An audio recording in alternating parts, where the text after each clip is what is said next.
Good morning, everybody. It's Shannon here with Miss Andy. I bet you might be able to tell what sort of animal family Andy belongs in. If you look at those great big ears, the nice big eyes, the little pointy nose, the crazy whiskers, the long and curly tail, they're very similar to a lot of different animals. When I ask kids what animal they think this is, a lot of times I hear squirrel. They do have a tail like a squirrel. I hear mouse. They have ears, big ears like a mouse. I hear sometimes guinea pig.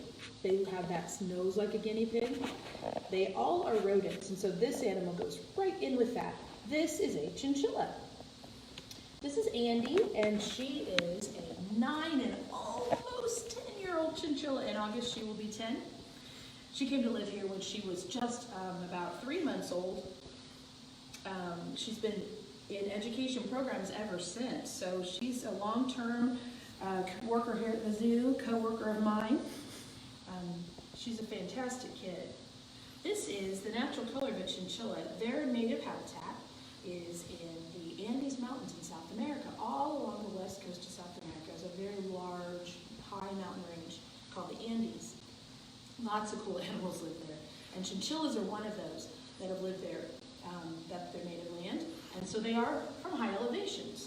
There are lots of different adaptations they need for that. One of those is to have a lot of hair. We know the mountains are really cold. It gets colder the higher you go away from the Earth's surface. So we know that it gets chillier up there. And these guys have an amazing coat. I love to show, I'm gonna blow on it. You can see how thick it is. Isn't that crazy? So much hair. And it's really long. If I put my finger in, it's like this is her, but most of her is hair. Honestly, she doesn't weigh a lot because she's got so much hair. It's so long. That this hair is not only great for warmth, and in fact, they have so much hair they can't get fleas, which is a pretty neat thing. The fleas, what they do when they attach to an animal, what they want to do is to have a little bit of blood because that's their nutrient source. So they're going to go down to the skin of the animal and bite it and then drink the blood. Now, they can't get to the skin of a chinchilla. Through all the hair, they get lost and they starve. So it's kind of a cool thing how much hair they have. It's one of the hairiest mammals on Earth. Pretty cool. And that is very particular amongst all of the rodents as well. That's one of their special features. And their hair is super special too, because it's actually a defense that they have. So if you picture that Andy is up in the Andes Mountains, she's hanging out, eating flowers. They're herbivores. She's eating seeds, she's eating flowers, she's eating greens, she's eating maybe a fruit that fell. She can eat any of that stuff. She's just enjoying her day, but she's always listening and always looking. I can't say really her day because she's active at night. She's a nocturnal animal, so she's going to be out maybe, right after dark and looking for some food after she just wakes up. Suddenly there's a predator, maybe a fox. Well, Andy has got to be agile in order to get away from that fox. First, you can hear it very, very well. Excellent hearing. Excellent eyesight. Those great big eyes are really good at seeing in the dark. So she knows that predator's there. She takes off. That's a good look, isn't it? She takes off running, and she's fast. You might notice that my hand is on her all the time. That's because, well, she's fast. And she's faster than I am. I won't tell you, how old I am, but definitely I'm not as fast as I used to be. So they're quick. They're very, very fast. They're also great jumpers. A chinchilla can jump 4 feet from standing. So that's about as tall as this box. If she were to be on the ground, she could jump on top. That's how high a chinchilla can jump. It's amazing. And so she's jumping, she's running, trying to evade this fox. The fox, well, he's also good at this too because he lives in the mountains and he's got to catch food. So he's chasing her, and he finally gets her cornered in some rocks and she can't get out. So what she does is actually turns her back to the predator. Now, that seems unwise because she can't see what's going on. But she really wants to save this part of her body, right? If the head is gone, game is over. But if it grabs here on this part of her body, it's just going to clamp down. It's going to try. But when she's afraid, she has a fear response. And her fear response is that, one of her fear responses is that her hair starts coming out. She always has a little bit shedding all the time, but if she gets nervous or startled, she's going to have a clump of hair that falls out here at the base of her tail, at the top of her back leg, and the top of her right leg as well. She's got both back legs. She's got these tufts of hair falling out. The fox is trying to grab hold, but it can't because it keeps slipping, because the hair keeps coming out, and then she has a chance to slip away through the fox's legs and out back into safety, and the fox is just going, trying to get the hair out of his mouth. So that's a very cool adaptation for defense, and her hair really is the key for that. You'll find guinea pigs doing that too sometimes. They do have that loose hair, so some of that is something that a lot of rodents will do. Another thing that can happen, her tail is not the same hair texture as the rest of her. Her hair is so fine and soft, but her tail hair is really coarse. And it's just different. It doesn't come out. So if the fox were to grab her tail, it might be game over. Parts of her tail can actually break off without hurting her. So several rodents have that kind of capability. So if a predator were to grab the tail, it could snap, and she could get away that way. So it's really amazing. Chinchillas are super cool. One of the things I always like to tell people, because most of the reason that these animals exist on Earth today is because they've been in the pet trade or in the farm kind of situation. Let me tell you a little more about that. These animals are considered extinct in the wild, which is incredible. Can you imagine? She does not exist in the wild any longer. The reason is because of the fur trade. So this hair, when the explorers first started coming over from Europe over to South America, they found all sorts of treasures. They found all sorts of interesting things, and they wanted to take them back with them. And so they took all kinds of things they found in the ground, things that they could eat, things that were on animals or that were animals, and they took them all back home and showed everyone what was new over in that world they hadn't yet been to. So chinchilla happened to be one of the most sought after pelts. It takes a lot of chinchillas to make a fur coat. You can imagine it would take about 75 chinchillas to make one full-length fur coat for me, and I'm 5'3", so I'm not a tall person. That's a lot of chinchillas.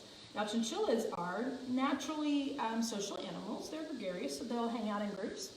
And so it just didn't take long for the trappers to come and just take a lot at a time, because they'd find them all together. And so by the late 1800s, they were almost gone, and then it didn't take long for the rest to disappear. So there hasn't been one spotted in the Andes Mountains for many years now. But one enterprising person during that time decided, you know what? I am not going to go hunt these animals down. What I'm going to do, and this is the same for a lot of our domestic animals that we find today that happen. This is why we have domestic chickens. Somebody went out and brought a chicken home, 2 of them, male and a female, and they decided to go ahead and breed them there on their land. They wouldn't have to go out hunting them for the things they wanted from them. So they started farming. They started farming chinchillas, and that's how we still have them on the earth. So it's one of those catch-22s. You don't love it, but you're glad they're still here. So she is really an amazing animal to choose for education, because that's such an incredible conservation story. It's the story that's, we've decimated the population, and it's terrible. They're still on Earth, not within that's not a great reason that they're here, but at least it worked. It's one of those important things about zoos. We are just trying to keep animals on the earth, species that are going extinct in the wild. We want to make sure that they are on the planet and that people learn about them, are able to meet them, are able to get to know what that animal is like. A lot of those interpersonal kind of those relationships we can build with an animal just by seeing it. just by watching it. So that's one of the very important things about zoos. So Andy is a great ambassador. She's fantastic at this. And chinchillas do live a long time. They can live to be 20 years, which is crazy for rodents. And mammals in general, a lot of mammals just don't live that long. So 20 years is a long time. That is one of those things that people tend to not necessarily research when they're looking for a pet. There are a lot of chinchillas in the pet trade. And, it's neither good nor bad, it's just a fact. And they don't make terrible pets, but they're very long-term pets. So when folks decide to get a rodent for a pet, they're usually thinking about hamsters, guinea pigs, mice, rats, and they only have a few years lifespan. 6 to 8 years for a guinea pig, that's not that long. So they kind of think that this is going to be the same thing, and it's not. This is a very long investment. So we always want people to be aware of that. They also have some special needs. One of those things is this hair. So the hair is really fine. I keep rubbing my nose because there's a lot of it flipping around right here. Here, we can maybe look at that. This is some hair that just, her little nervous energy, she gets excited about things, you can see how just thin and fine and so soft. I call it powdered sugar soft. You know how powdered sugar, you just can't hardly feel it, it's so soft? That's what it's like. Really soft and fine. So her hair actually will absorb the oils that are in our hands. We have natural oils in our palms so that our palms don't look like a tree bark because we use them all the time. So that's why we don't hold her, touch her like this. If you see, I'm always touching her with the back of my hand. Our palms have so much oil that it will absorb into her hair. So that's part of properly handling a chinchilla, is just avoiding this touch. We always want to make sure that we're not dirtying this hair, because she can't just lick herself clean. She can do a little bit of grooming with her tongue, on her tail, on her feet, but they can't be wet. If this hair gets wet, it just mats up, and then it's mess, hot mess. So they have to do what's called dust baths. You've probably seen a bird doing this. If you have a gravel driveway or any kind of an area where there's dirt around your house, maybe a flower bed, something like that, sometimes the birds, when it's dry, they'll put themselves in that and they will just start spinning around on the ground and flopping around. And what they're doing is taking a dust bath. The dirt will kind of just release a lot of the things that are stuck in their feathers and itch their skin, that sort of thing. And that's what chinchillas need to do. So Keeper Eric gives her a chance to have a dust bath once in a while. We have something that's kind of like ash, a little like maybe coarse ash, sandy ash, and he puts it in a tub and she just gets in there and spins around. It looks like she's in the dryer. It's pretty fun. But that's her way of cleaning her hair and cleaning herself. Pretty cool. Let's see, Dominic's got a question. He's 7. He wants to know if they can climb trees. Oh, that is an amazing question, Dominic. I would say that they could probably get up in a tree, yeah. If there are low branches they can jump onto, they don't have claws that are long. Just check out her feet. That's a great question. Let me see if I can, let me put her up on my hand. And then we can kind of see. You don't like to see that. Well, you can see her back feet. You can see she doesn't have long claws. In fact, I don't feel claws when I hold her at all. So she's got little toenails, but nothing long like a squirrel's going to have long claws for climbing. You can hear those claws when they are climbing a tree, right? Scratching against the bark. So these guys don't have that. They couldn't climb up a tree like a squirrel, but they could jump from branch to branch if they wanted to. April, who's 5, April and Charlie are always watching these videos. Fantastic. They want to know what she eats. Oh, well, she gets, Eric, why don't you tell her? I like this. I like having Keeper Eric right here because he's the one who makes her diet every day. Here at the zoo, we give her kind of a mix of things. We give her some pellets and some chinchilla pellets that you could buy in the store or whatever. And then she gets just a tiny bit of bird seed to gnaw on, sunflower seeds, things like that.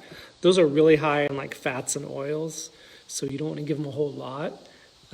If you buy some of the really cheap prepared rodent foods like hamster food and mouse food at the store. A lot of times they're mostly seed, and that's just not real good for them in bulk.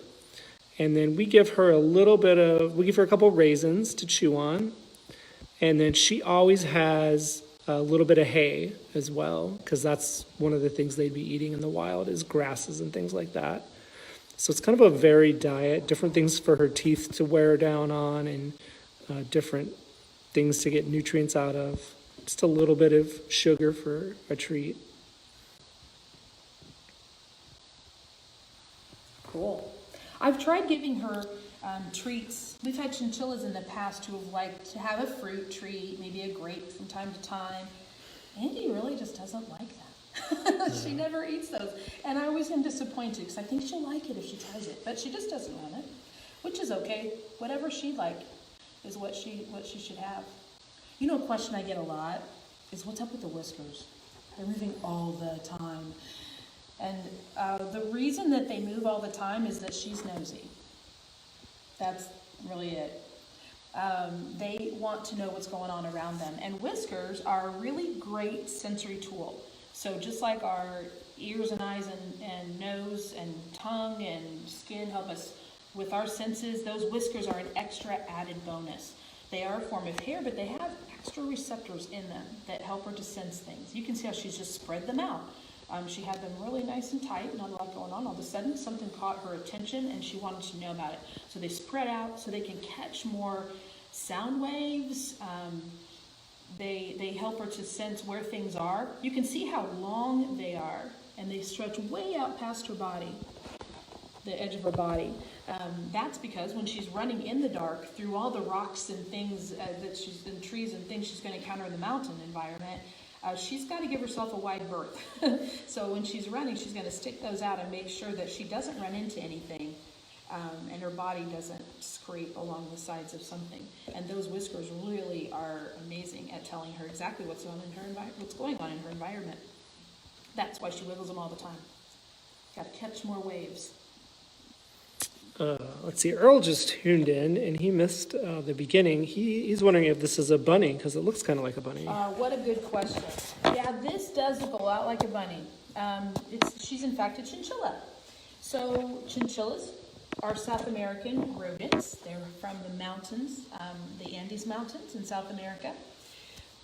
Rabbits and rodents are really closely related. There's only a few differences really in mostly the dentition, their teeth, and the structure of their teeth that make them different.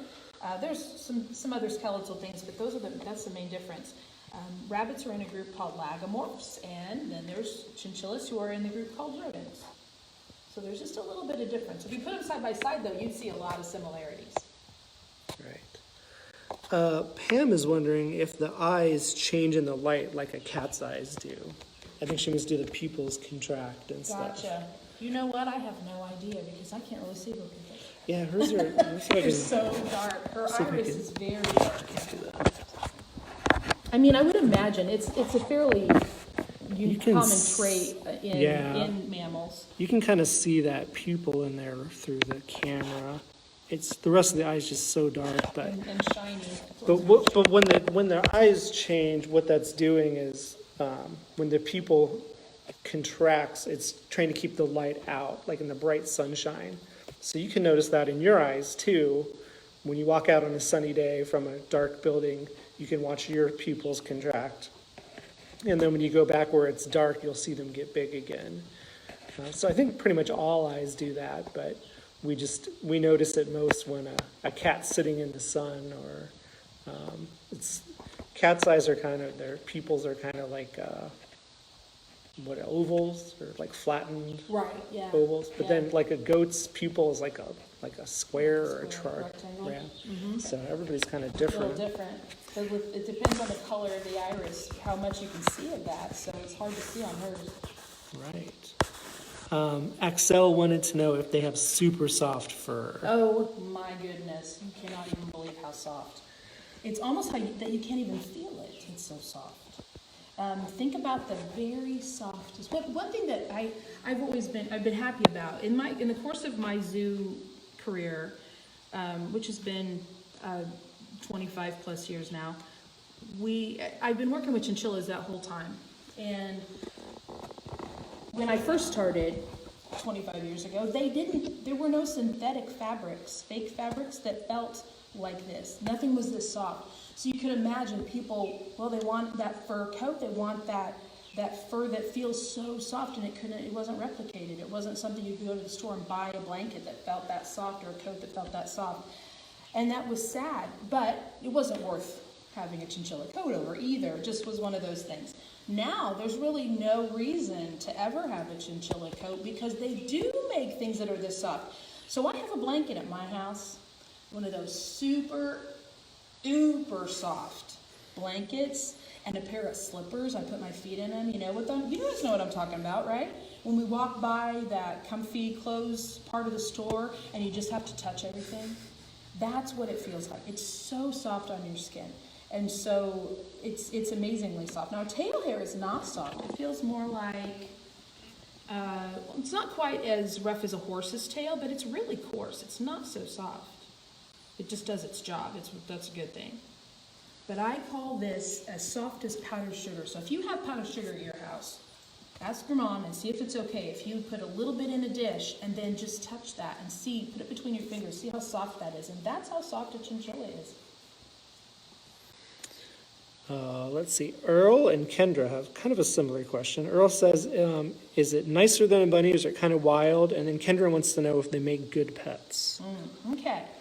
Well, you have to socialize these animals. So if you just you get a chinchilla, when we got her, she was just about 3 months old. And we started working with her right away. We're handling her all the time. And for the first 6 or so years of her life, she was kind of a handful. We just needed her to learn to sit. This is her sit position, which is in a program. I'm not holding tight, I'm just making sure that she's secure in case we need it. And so she needed to learn to sit like this and be okay with that, not nibble or bite or try to struggle and get away. And she did really well, but it took her about 6 years to get to the point where she was like, yeah, okay, I got this.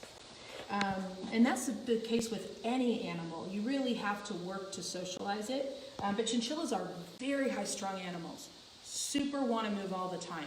So it is important that you would spend a lot of time just holding it, making it feel comfortable, putting it in spaces that are not frightening or stressful to the animal, and just really getting it comfortable with its environment. So that helps, but they are so high-strung. I think about them versus like a guinea pig or a rat. They'll just sit there. Once they're used to you, it doesn't take long. They're like, yeah, okay, I'll just sit, I'll rest, I'll snuggle, I'll sleep with you, that kind of thing. Chinchillas are not that way. They are more high-strung, they're more energetic, and so she really wants to just move a lot all the time. She knows that her job is this, and so she'll do this for us, which is great. And the same would happen with rabbits. Tend to be a little less high-strung, although they are bigger and stronger, so that can actually have an impact on how handleable they can be. It can be a little bit different.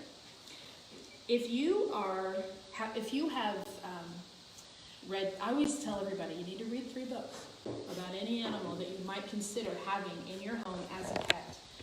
Read 3 books, not 3 online sources. Make sure that they're actually edited, vetted books. Find out everything you can possibly know about this animal, all the facts, all the figures, what they need, what they don't, what they should never have, all of that stuff, and then decide whether that's an okay pet for you. It's really important that we make good decisions about those things, because to get a pet means you have a new family member for its whole life. So that's an important thing to consider. We always want to make sure that we are the right family for it. Just like getting a breed of dog, every breed is different. You got to research which one will fit your lifestyle, and the same for any other pet, any small pet. Does this fit your lifestyle? Again, they live for 20 years. So if you're a 12-year-old person who wants to get a chinchilla, so then you get a baby chinchilla. And then it's with you all the way through junior high and high school. It's at your graduation. And then it goes to college with you. And now it's only 10. It's only halfway, it's middle age now. So goes to college with you, graduates college, you go get a job, and maybe you get married, you have a car and a boat and a house and a mortgage and 3.5 kids, and you still have a chinchilla. That's a long-term thing. So we don't think about it always quite in those terms, but that's how I like to present it, because it is very long-term. Chinchillas are a commitment, but they can be a nice and a very sociable companion. So they can be a good pet for those whose lifestyle they fit. So there you go. All right, we only have time for one more question, and you guys can go back and rewatch this video on Facebook and see what you might have missed. We talked about how they were already extinct in the wild and things like that, so you can go back and rewatch that. And I'll also put in a plug for our YouTube channel. We finally got to the point where you can go to youtube.com/Miller Park Zoo. We have our own web address that you can go watch our videos on, which is really cool. Absolutely. So we have a lot of older videos too. There's a lot of animals. Yeah, almost everything at the zoo we've done at one point or another. But we'll take Earl's last question: whether they have one offspring at a time, or do they have a litter? That's a great question. They tend to have a litter. It's usually somewhere between 2 and 4. They could have 5. That's a rarity. 1 is also a rarity. So they're going to tend to have somewhere between 2 and 5 babies. Those babies are what we call precocial. So when they're born, they have hair. They are moving around. Their eyes aren't open yet. It's sort of like puppies and kittens. So they're not completely, it takes them a couple of days anyway.